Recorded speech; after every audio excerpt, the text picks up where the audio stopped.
Solid study में आप सभी का स्वागत है। फ्रेंड्स, आज से हम लोग उत्तर प्रदेश पुलिस कांस्टेबल री एग्ज़ाम के लिए रीजनिंग की प्रैक्टिस करेंगे। तो चलिए हम लोग स्टार्ट करते हैं। आज का पहला क्वेश्चन, यदि नीचे दी गई संख्याओं को आरोही क्रम में सजाया जाए तो ऊपर से चौथी संख्या का मध्य अंक क्या होगा। दोस्तों, आरोही क्रम का मतलब होता है बड़ी संख्याओं का बढ़ते क्रम में। संख्याओं का बढ़ते क्रम मतलब सबसे छोटी संख्या सबसे पहले आएगी, फिर उसके बाद में उससे बड़ी, फिर बाद में उससे बड़ी। तो हमारी यहाँ पर चौथे नंबर का पूछ रहा है, तो यहाँ पर सबसे छोटी संख्या हमारी हो जाएगी 292। ये हमारी हो जाएगी पहली संख्या। 292 से बड़ी संख्या हो जाएगी हमारी 376। ये हमारी हो जाएगी दूसरी संख्या। 376 के बाद में हमारी हो जाएगी 476। ये हमारी हो जाएगी तीसरी संख्या। चौथी संख्या हमारी हो जाएगी 568। चौथी संख्या हमारी है 568। तो हमारी चौथी संख्या पूछ रहा है, चौथी संख्या के मध्य अंक पूछ रहा है, तो चौथी संख्या का मध्य अंक हो जाएगा हमारा 6। तो इस प्रकार से हमारा इसका आंसर हो जाएगा ऑप्शन डी। हमारा आंसर है 6। दोस्तों, हम लोग चलते हैं अगले क्वेश्चन पर। ये रहा हमारा अगला क्वेश्चन। मोर का संबंध भारत से है तो भालू का संबंध किससे होगा। तो दोस्तों, मोर भारत का राष्ट्रीय पक्षी है, तो भालू कहाँ का राष्ट्रीय पशु होगा। तो ये हमारा भालू राष्ट्रीय पशु है रूस का। ऑप्शन डी हो जाएगा हमारा रूस। भालू रूस का राष्ट्रीय पशु है। तो दोस्तों, हम लोग अब चलते हैं फिर से अगले क्वेश्चन पर। ये रहा हमारा अगला क्वेश्चन। यदि किसी कागज को नीचे दिए गए प्रश्न में दिखाए अनुसार मोड़कर काटा जाए तो खोलने के बाद वह किस आकृति जैसा दिखाई देगा। दोस्तों, ये कागज हमारा दिया गया है। इस कागज को इस प्रकार से मोड़ने के लिए कह रहा है। यहाँ से इस प्रकार से जब मोड़ा जाएगा तो हमारी आकृति इस प्रकार से दिखेगी। तो जब हमारी आकृति इस प्रकार से दिखेगी तो ये वाली आकृति फिर इस प्रकार से मोड़ा जाएगा। तो जब ये वाला कागज हमारा यहाँ पर मोड़ दिया जाएगा तो ये आकृति हमारी इस प्रकार से दिखने लगेगी। तो जब यहाँ पर ये हमारी आकृति दिख रही है तो इसमें हम लोग एक कट करेंगे। तो ये अगर कट कर देंगे, इसको हम खोलेंगे अगर, तो ये खोलने पर ये कट यहाँ पर होगा। अगर हम इसको इस तरह साइड में खोलेंगे तो ये वाला कट यहाँ पर आ जाएगा। इसका मतलब होगा इस पेपर में ये कट यहाँ पर आएगा और ये वाला यहाँ पर आ जाएगा। तो जब इसको हम ऊपर से नीचे को खोलेंगे तो यही कट यहाँ पर आ जाएगा और ये यहाँ पर आ जाएगा। इसका मतलब है ये हमारा ऑप्शन सी सही होगा। दोस्तों, ऑप्शन ए भी इसमें एक जैसा दिख रहा है, तो ऑप्शन ए इसलिए नहीं सही होगा क्योंकि अगर ये वाला कट इस साइड में दिया होता, जैसे मान लो ये पेपर है, अगर इस साइड में कट दिया होता है तो इसको हम खोलते तो इधर ये छोटा सा कट हो जाता। अगर इधर नीचे खोल देते तो ये वाला हमारा कट हो जाता। तो मतलब कहने का मतलब ये हमारा कट जो होगा ये सब नज़दीक हो जाएंगे। इसीलिए हमारा ये ऑप्शन नहीं होगा, हमारा ऑप्शन सी हो जाएगा। Is the right answer C. दोस्तों, हम लोग चलते हैं अगले क्वेश्चन पर।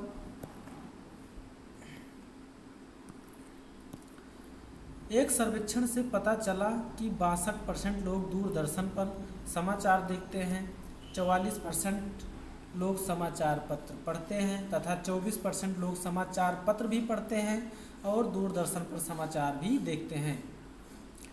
तो कितने प्रतिशत लोग ऐसे हैं जो ना तो समाचार पत्र पढ़ते हैं और ना ही दूरदर्शन पर समाचार देखते हैं। तो 62% लोग दूरदर्शन पर समाचार देखते हैं, 62% लोग दूरदर्शन पर समाचार देखते हैं और उसके बाद में 44% लोग समाचार पत्र पढ़ते हैं। तो 24% लोग ऐसे हैं जो समाचार पत्र भी पढ़ते हैं और दूरदर्शन पर समाचार देखते भी हैं। तो 24% ये हो जाएगा हमारा बीच में, ये 24% निकल के आएगा जो दोनों पढ़ते हैं। ये समाचार पत्र पढ़ते भी हैं और दूरदर्शन पर समाचार देखते भी हैं। तो केवल दूरदर्शन पर समाचार देखने वाले व्यक्ति कितने होंगे। 62% में से हम 24% निकाल देंगे तो ये हमारा बचेगा 38%। तो ये 38% हमारा केवल दूरदर्शन पर समाचार देखते हैं। उसके बाद में 44% समाचार पत्र पढ़ते हैं। तो 44% में 24% दोनों पढ़ते हैं, तो हमारा केवल समाचार पत्र पढ़ते हैं कितने लोग, तो 44 में से अगर हम 24 माइनस कर देंगे तो हमारा बचेगा 20% लोग। तो 20% लोग केवल समाचार पत्र पढ़ते हैं। तो कितने लोग हमारा दूरदर्शन पर समाचार देखते हैं और कितने लोग समाचार पत्र पढ़ते हैं, तो हमारा ये टोटल हो जाएगा 38 + 24 + 20। ये हमारा टोटल हो जाएगा 38 + 24 + 20। ये हमारा टोटल निकल के आएगा 4 8 4 12 से 14 8, ये हमारा निकल के आएगा 82%। 82% टोटल ये समाचार पत्र दूरदर्शन पर समाचार देखते भी हैं और पढ़ते भी हैं। तो कितने लोग कह रहा है कितने लोग नहीं पढ़ते हैं, दूरदर्शन कह रहा है कि समाचार पत्र पढ़ते हैं और ना ही दूरदर्शन पर समाचार देखते हैं। तो 100% टोटल वैल्यू हमारी होती है 100%। तो 100% में से अगर हम 82% माइनस कर देंगे तो हमारा बचेगा 18%। 18% लोग ऐसे हैं जो ना तो समाचार पत्र पढ़ते हैं और ना ही दूरदर्शन पर समाचार देखते हैं। तो हमारा आंसर हो जाएगा ऑप्शन बी 18%। दोस्तों चलते हैं हम लोग नेक्स्ट क्वेश्चन पर। सॉरी, ये रहा हमारा अगला क्वेश्चन। रमेश 2 किलोमीटर उत्तर की ओर चला, फिर वह दाहिने घूमकर 1 किलोमीटर चला, फिर वह दाहिने घूमा और 2 किलोमीटर चला। अब उसका चेहरा किस दिशा में है। दोस्तों ये हमारा हो जाएगा, ये हमारी हो जाएगी दिशा। ये हो गया हमारा ये उत्तर, ये दक्षिण, ये पूरब और ये पश्चिम। तो रमेश 2 किलोमीटर उत्तर की ओर चला, तो यहाँ से जब उत्तर की ओर 2 किलोमीटर जाएगा, फिर यहाँ से घूमेगा, दाहिने घूमेगा तो इस साइड में दाहिने घूमेगा, पूरब की ओर हो जाएगा। तो ये दाहिने घूमेगा, 1 किलोमीटर चला। उसके बाद कह रहा है कि वह फिर से दाहिने घूमा और 2 किलोमीटर चला। अब यहाँ से दाहिने घूमेगा तो फिर नीचे की ओर आएगा, तो जब नीचे की ओर आएगा 2 किलोमीटर, तो ये नीचे वाली दिशा हमारी हो जाएगी दक्षिण। तो अब उसका चेहरा किस दिशा में है, तो उसका चेहरा है दक्षिण दिशा में। हमारा हो जाएगा आंसर ऑप्शन सी दक्षिण दिशा। दोस्तों हम लोग चलते हैं अब अगले क्वेश्चन पर। एक सभा में 8 व्यक्ति उपस्थित थे। सभा के अंत में सभी ने एक दूसरे से हाथ मिलाया। सभा के अंत में कुल कितनी बार हाथ मिलाए गए। दोस्तों इस क्वेश्चन को करने के लिए एक फार्मूला होता है, हाथ कितनी बार हाथ मिलाए गए। तो इस क्वेश्चन को करने के लिए हमारा फार्मूला होता है n-1/2। कितने उपस्थित व्यक्ति हैं, यहाँ पर उपस्थित व्यक्ति हैं 8, तो 8 × 7/2, यहाँ पर हो जाएगा 56/2, 56 का आधा हो जाएगा 28। तो इस प्रश्न का आंसर हो जाएगा हमारा 28, ऑप्शन बी। आंसर हो जाएगा हमारा ऑप्शन बी। दोस्तों चलते हैं नेक्स्ट क्वेश्चन पर। यह रहा हमारा अगला क्वेश्चन। नीचे दी गई आकृति में कुल कितने त्रिकोण हैं। दोस्तों इस क्वेश्चन को करने के लिए जितने बॉक्स बने हैं इसमें हम नंबरिंग कर लेंगे, 1 2 3 4 5 6 7 8। इसमें 8 बॉक्स हैं दोस्त। तो 8 बॉक्स हैं, 8 को अगर हम मल्टीप्लाई कर लेंगे 2 से तो हमारा आंसर निकल के आ जाएगा कितने त्रिकोण हैं इसमें। तो इसमें हमारा त्रिकोण बन के आएगा 16। इसमें हमारा आंसर हो जाएगा 16 त्रिभुज है इसमें। दोस्त चलते हैं हम लोग अगले क्वेश्चन पर। दिया गया है 83 + 87 = 80, 77 + 57 + 57 = 84 हो, तो 95 + 47 = क्वेश्चन मार्क। दोस्तों इस क्वेश्चन को करने के लिए अगर हम 83 को आपस में अगर हम मल्टीप्लाई कर देंगे और 87 को आपस में मल्टीप्लाई कर देंगे तो हमारा निकल के आएगा 80। 8 × 24, 8 × 56। अगर हम 24 और 56 को जोड़ देंगे तो हमारा आंसर आएगा यहाँ पर 80। इसी प्रकार से हम 77 और 57 को अगर हम गुणा करके ऐड कर लेंगे तो हमारा निकल के आएगा 84। इसी प्रकार से हम 95 को हम आपस में गुणा कर लेंगे, फिर प्लस 47 को आपस में गुणा कर लेंगे तो 9 पचे 45, 4 सत्ते 28।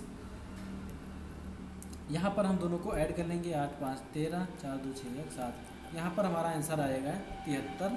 ऑप्शन ए करेक्ट आंसर है हमारा 73।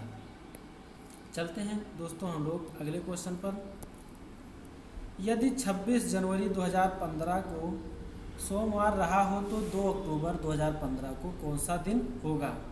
दोस्तों ये हमारा वर्ष जो दिया गया है 2015, ये साधारण वर्ष है। 26 जनवरी 2000 को सोमवार है। 26 जनवरी 2015 को सोमवार रहा हो तो पूछ रहा है कि 2 अक्टूबर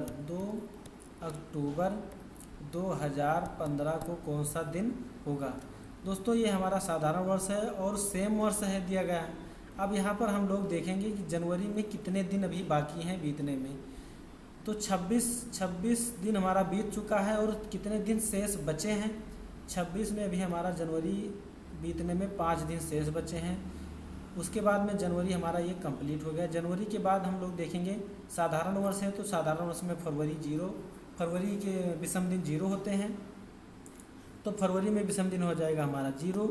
फरवरी के बाद मार्च में विषम दिन आता है हमारा 3, फिर अप्रैल में 2, मई में विषम दिन 3, जून में विषम दिन 2, फिर जुलाई में विषम दिन 3, फिर अगस्त में विषम दिन 3, फिर सितंबर में विषम दिन आएगा हमारा 2। फिर कहाँ तक जाना है हमको, 2 अक्टूबर तक जाना है, तो यहाँ पर हमारा हो जाएगा 2। अब हम लोग इसको ऐड करके 7 से भाग भी कर सकते हैं। इसको देखेंगे हम लोग, जहाँ जैसे हमारा 7 जहाँ पर ऐड करेंगे जैसे हमारा 7 बन जाएगा वहाँ पर हम लोग काटते चलेंगे। 5 5 2 7, 3 2 5 5 2 7, हमारा बचा यहाँ पर 3 3 6 3 9 9 2 11। अब यहाँ पर 11 को हम लोग 7 से भाग करेंगे तो कितना हमारा शेष बचेगा 4। तो ये बोल रहा है कि 26 जनवरी 2015 को सोमवार रहा हो तो 2 अक्टूबर को 2015 को कौन सा दिन होगा। तो सोमवार में हमारा शेष दिन बच रहा है 4, तो सोमवार में हम 4 अगर ऐड कर देंगे तो हमारा आंसर निकल के आएगा सोमवार, मंगलवार, बुधवार, बृहस्पतिवार, शुक्रवार। हमारा आंसर आ जाएगा शुक्रवार, ऑप्शन सी, शुक्रवार हमारा आंसर है। दोस्तों हम लोग चलते हैं अगले क्वेश्चन पर। दिया गया है यहाँ पर कथन दिया, वक्तव्य दिया गया है, उसके बाद में निष्कर्ष दिया गया है। हम लोगों को बताना है इसमें कौन सा निष्कर्ष सही है। वक्तव्य मतलब होता है कथन। तो कथन दिया गया है पहला, जब पानी ठंडा होता है तब वह बर्फ़ में बदल जाता है। नंबर 2, जब पानी को गर्म किया जाता है तो वह भाप में बदल जाता है। तो निष्कर्ष हमारा पहला है जल ठोस है, निष्कर्ष दूसरा है जल गैस है। दोस्तों कथन में कह रहा है जब पानी ठंडा होता है तो वह बर्फ़ में बदल जाता है। तो यहाँ पर सीधा सीधा कह रहा है कि जल ठोस है और यहाँ पर कह रहा है जल गैस है। इसका हमारा कथन से कोई लेना देना है नहीं, इसलिए हमारा आंसर हो जाएगा ना ही निष्कर्ष 1 और ना ही निष्कर्ष 2 सही है, इसीलिए हमारा ऑप्शन डी सही होगा। चलते हैं दोस्तों अगले क्वेश्चन पर। ए, बी, सी, डी तथा ई का वजन अलग अलग है। सी केवल ए से भारी है, डी बी से हल्का है और कह रहा है पर ई से भारी है। पांचों में से सबसे भारी कौन है। दोस्तों अगर ऐसा कहे कि भारी या हल्का, ऊंचा, लंबा, तो हम लोग इन सबको ऊपर रखेंगे और जो हल्का रहेगा, नीचे रहेगा, नाटा रहेगा या छोटा रहेगा, इन सबको हम नीचे रखेंगे हमेशा। तो देखते हैं जैसे कह रहा है इसमें सी केवल ए से भारी है, कह रहा है सी केवल ए से भारी है, सी केवल ए से भारी है, सी हो गया केवल ए से भारी है। आगे कह रहा है डी बी से हल्का है पर ई से भारी है, डी बी से हल्का है पर ए से पर ई से भारी है। डी जो है, डी हमारा हो जाएगा, डी बी से हल्का है, डी बी से हल्का है पर ई से भारी है। और यहाँ पर कह रहा है सी केवल ए से भारी है और किसी से नहीं, तो इसलिए यहाँ पर सी यहाँ पर आ जाएगा और इसके नीचे ए आ जाएगा। तो पूछ रहा है कि पांचों में से सबसे भारी कौन है, तो पांचों में सबसे भारी हमारा हो जाएगा बी। तो हमारा ऑप्शन हो जाएगा बी, ऑप्शन बी। दोस्तों चलते हैं हम लोग अगले क्वेश्चन पर। यदि दी गई उत्तर आकृतियों में से उस आकृति को चुनिए जिसमें प्रश्न आकृति निहित है।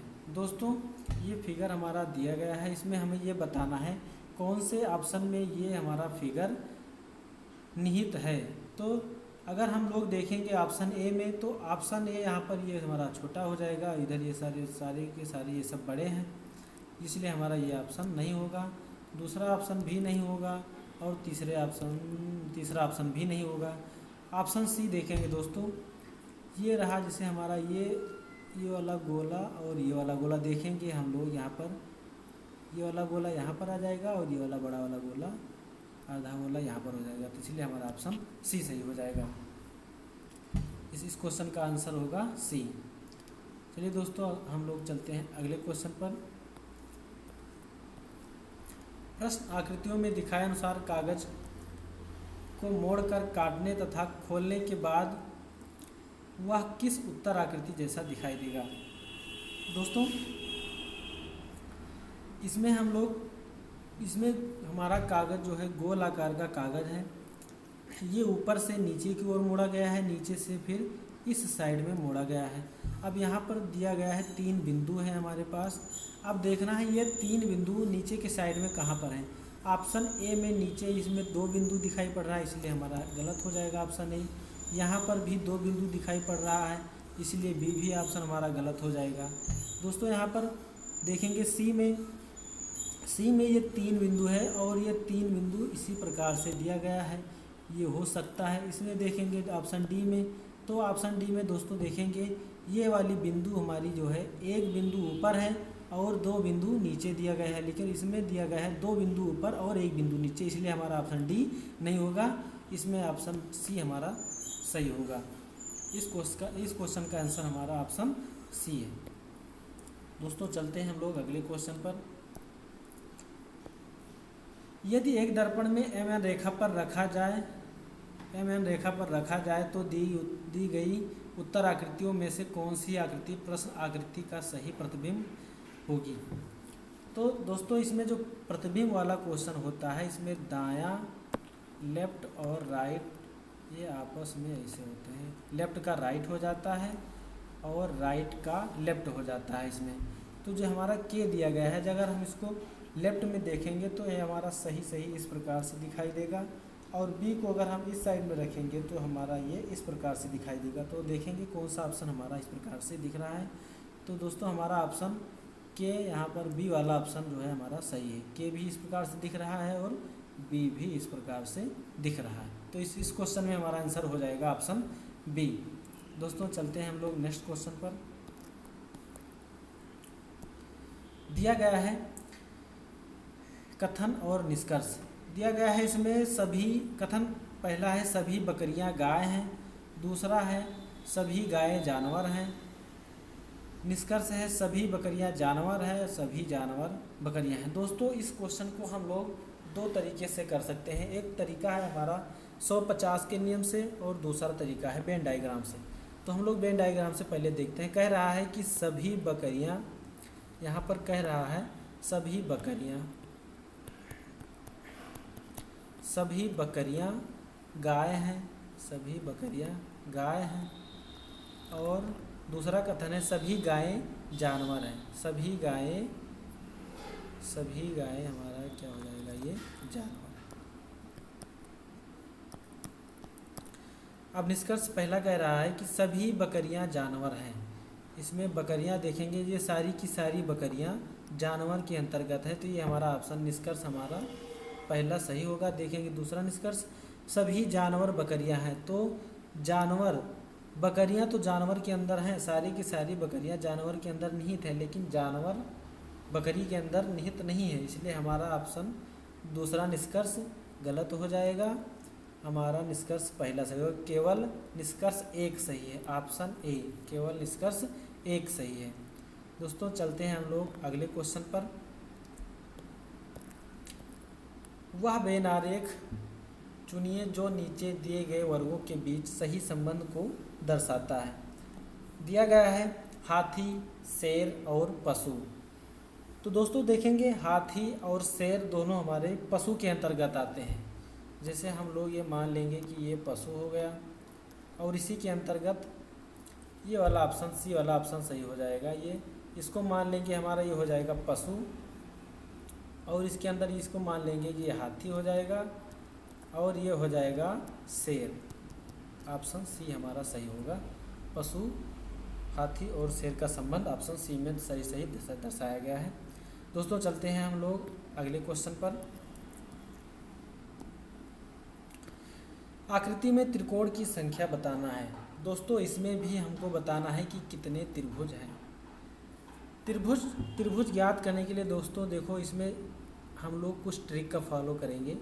देखो ये हमारा 3 बॉक्स है, इस प्रकार से अगर हमको बॉक्स मिल जाए, ऐसे में मिल जाए, तो इसको हम नंबरिंग कर लेंगे और नंबरिंग करके इसको जोड़ लेंगे। 2 1 3, मतलब इस बॉक्स में हमारे कितने त्रिभुज हैं? 3। तो यहाँ पर भी 3 त्रिभुज हैं और यहाँ पर भी 3 त्रिभुज हैं, तो टोटल हमारे हो गए यहाँ पर अभी तक 6 त्रिभुज। ये 6 त्रिभुज हो गया, ये हमारा हो गया 7, ये हो गया हमारा 8, यहाँ पर ये हो गया 9, ये हो गया हमारा 10, ये हो गया 11 और ये हो जाएगा 12। अभी तक हमारे 12 त्रिभुज हुए हैं दोस्तों, और ये हो जाएगा हमारा 13, ये वाला हमारा 13 हो जाएगा त्रिभुज, और ये वाला त्रिभुज हो जाएगा हमारा 14। इसी प्रकार से ये वाला त्रिभुज हो जाएगा हमारा 15, और ये वाला त्रिभुज हो जाएगा 16। 16 त्रिभुज हो गए दोस्तों। ये वाला जो बड़ा वाला त्रिभुज है ये हो जाएगा 17, और ये वाला बड़ा वाला त्रिभुज हो जाएगा 18। तो इस प्रकार से हमारा इसमें हमारे कितने त्रिभुज हैं? तो 18 त्रिभुज हैं। तो ऑप्शन सी हमारा आंसर होगा। कितने त्रिभुज हैं? 18 त्रिभुज हैं। चलते हैं हम लोग अगले क्वेश्चन पर। निम्नलिखित समीकरण एक विशेष प्रणाली के आधार पर हल किए हैं, उसी आधार पर अनुत्तरित समीकरण का सही उत्तर ज्ञात कीजिए। यदि 2 + 4 + 6 = 48 और 3 + 2 + 8 = 48, तो 2 + 5 + 7 = क्वेश्चन मार्क है। हमारा क्या होगा यहाँ पर? दोस्तों यहाँ पर देखेंगे हम 6 को अगर 4 से मल्टीप्लाई कर देंगे और उसी मतलब सब में अगर हम सबको आपस में गुणा कर देंगे तो हमारा आंसर आ जाएगा 48। 6 चौको 24 दूना 48, 8 दूनी 16 तियाँ 48, 7 पचे 35, 35 दूना हो जाएगा हमारा 70। कहने का मतलब इन संख्याओं को अगर हम आपस में गुणा कर लेंगे तो हमारा आंसर आ जाएगा। यहाँ पर अगर हम 5 को 7 को 5 में गुणा कर देंगे और सबको 2 इसमें 2 से गुणा कर देंगे तो हमारा आंसर हो जाएगा 70। हमारा आंसर आ जाएगा ऑप्शन बी 70। दोस्तों चलते हैं हम लोग अगले क्वेश्चन पर। दिए गए अनुक्रम में एक पद लुप्त है, यदि दिए गए विकल्पों में से वह सही विकल्प चुनिए जो श्रृंखला को पूरा करता है। हमारी श्रृंखला दी गई है 5 9 6 11 7 क्वेश्चन मार्क। इसमें दिया गया है 5 के बाद 9, 9 के बाद 6, 6 के बाद 11, 11 के बाद 7। दोस्तों इसमें हमें दिखाई पड़ रहा है ये अल्टरनेट अगर देखेंगे तो ये हमारा आंसर आसानी से निकल सकता है। देखेंगे 5 के बाद यहाँ पर 6, 6 के बाद 7। अब इसी प्रकार से हम देखेंगे 9 में क्या जोड़ेंगे 2, 9 2 11 हो जाएगा। अब 11 में क्या जोड़ेंगे हमारा आ जाएगा यहाँ पर 2 जोड़ेंगे तो हमारा आंसर आ जाएगा 13। तो हमारा इसमें ऑप्शन हो जाएगा ए सही हो जाएगा। ऑप्शन ए होगा हमारा 13 आंसर। दोस्तों इसी प्रकार से हम लोग चलते हैं अगले क्वेश्चन पर।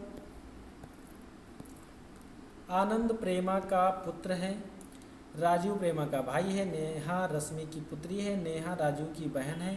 आनंद का रश्मि से क्या संबंध है? दोस्तों दिया गया है इसमें आनंद प्रेमा का पुत्र है। आनंद प्रेमा का पुत्र है। आनंद किसका पुत्र है? प्रेमा का। यहाँ पर हो जाएगा आनंद प्रेमा का पुत्र है। दिया गया है राजीव प्रेमा का भाई है, राजीव प्रेमा का भाई है, राजीव प्रेमा का भाई है। यहाँ पर राजीव हो जाएगा प्रेमा का भाई, राजीव प्रेमा का भाई है। अब दिया गया है नेहा रश्मि की पुत्री है। अभी नेहा और रश्मि के बारे में हमें नहीं जानकारी है, आगे देखेंगे। नेहा राजीव की बहन है, नेहा किसकी बहन है? तो ये हो जाएगी राजीव की बहन हो जाएगी नेहा। अब कह रहा है नेहा रश्मि की पुत्री है, तो नेहा किसकी पुत्री है? नेहा हो जाएगी रश्मि की पुत्री, नेहा रश्मि की पुत्री हो जाएगी, नेहा हो गई रश्मि की पुत्री। तो इस प्रकार से पूछ रहा है आनंद का रश्मि से संबंध बताइए। दोस्तों आनंद का रश्मि से क्या संबंध है? अगर हमको रिश्ता अगर नहीं समझ में आ रहा है कौन सा रिश्ता पूछ रहा है, तो हम लोग ऐसे भी समझ सकते हैं। ऐसे अगर मान लो पूछ रहा है आनंद का रश्मि से क्या संबंध है, तो इस प्रकार से हम जैसे लिखा है तो हम लोग ऐसे भी पता कर सकते हैं कि आनंद कौन है रश्मि का। अगर हम लोग ऐसे अगर करेंगे तो बहुत ही आसानी से हमारा रिलेशन पता चल जाएगा कि कौन क्या है। तो जैसे अब इसमें कह रहा है आनंद का रश्मि से क्या संबंध है, तो हम जैसे बीच में जो का है इसको हम क्या मान लेंगे? कौन है। आनंद कौन है रश्मि का, हम लोग अपने मन से इस प्रकार से मान लेंगे तो बहुत ही आसानी से रिलेशन निकल के आ जाएगा। अब हम लोग देखेंगे कि रश्मि आनंद के बारे में पूछ रहा है, आनंद कौन है, आनंद कौन है रश्मि का। तो देखेंगे नेहा रश्मि की पुत्री है। अब ये राजीव उसका भाई है, ये भी जो है इसकी बहन हो जाएगी। तो इसकी बहन का इसकी जो है इनकी बेटी हो जाएगी, प्रेमा इनकी बेटी हो जाएगी। तो प्रेमा का ही तो पुत्र है आनंद। तो अब आनंद के बारे में पूछ रहा है तो इनकी पुत्री के पुत्र हैं ये, तो इनका जो है ऑप्शन इसका हो जाएगा पौत्र। तो आनंद रश्मि का पौत्र है, तो इसमें हमारा हो जाएगा ऑप्शन बी सही। दोस्तों हम लोग चलते हैं अगले क्वेश्चन पर।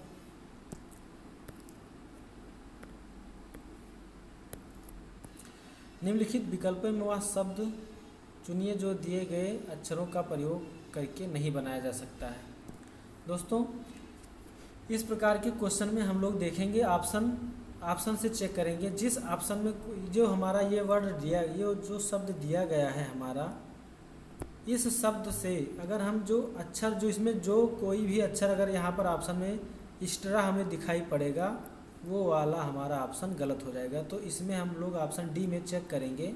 इसमें देखेंगे कि ORANGE, तो इसमें देखेंगे कि हमारा जो ई दिख रहा है ई इसमें हमारा एक्स्ट्रा है, इसलिए हमारा यही नहीं बनाया जा सकता है। बाकी तीनों ऑप्शन सही हैं। हमारा तीनों ऑप्शन बनाए जा सकते हैं लेकिन ऑप्शन डी जो है ये नहीं बनाया जा सकता, इसलिए हमारा डी ऑप्शन सही है। तो चलते हैं हम लोग नेक्स्ट क्वेश्चन पर।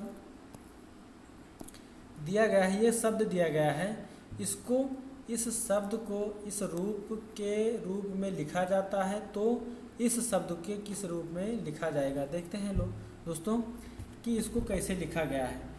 दोस्तों देखेंगे इसमें जो लास्ट वाला अक्षर है, ये अक्षर यहाँ पर पहले लिखा गया है, इसके बाद वाला इसके बाद में लिखा गया है, फिर ए को इसके बाद में लिखा गया है। कहने का मतलब इसी शब्द को उल्टे क्रम में लिख दिया गया है, बस यही हमारा आंसर हो जाएगा। इसी क्वेश्चन में जो है इस शब्द को अगर हम उल्टे क्रम में लिख देंगे तो हमारा आंसर आ जाएगा। देखो यहाँ पर अगर हम ई को यहाँ पर ऐसे लिख देंगे ई फिर TAROT, देखेंगे ये हमारा ऑप्शन हो जाएगा। कौन से ऑप्शन में मिलेगा? ये हमारा ऑप्शन सी में मिल रहा है, तो यह हो जाएगा हमारा ऑप्शन सी सही आंसर। दोस्तों चलते हैं हम लोग अगले क्वेश्चन पर। यदि ए का आशय गुणा से है, बी का आशय भाग से है, सी का आशय प्लस से है और डी का आशय माइनस से है, तो 8A 3C 24B 12D 19 बराबर क्या होगा। दोस्तों जैसे इसमें दिया गया है 8A, अब ए का आशय क्या है? गुणा, फिर 3 और सी का आशय दिया गया है यहाँ पर प्लस उसके बाद में है 24, फिर यहाँ पर दिया गया है b, तो b का आशय क्या हो जाएगा यहाँ पर भाग, b का आशय है भाग। अब यहाँ पर है 12, फिर यह d दिया गया है तो d का आशय है माइनस, उसके बाद में है ये 19।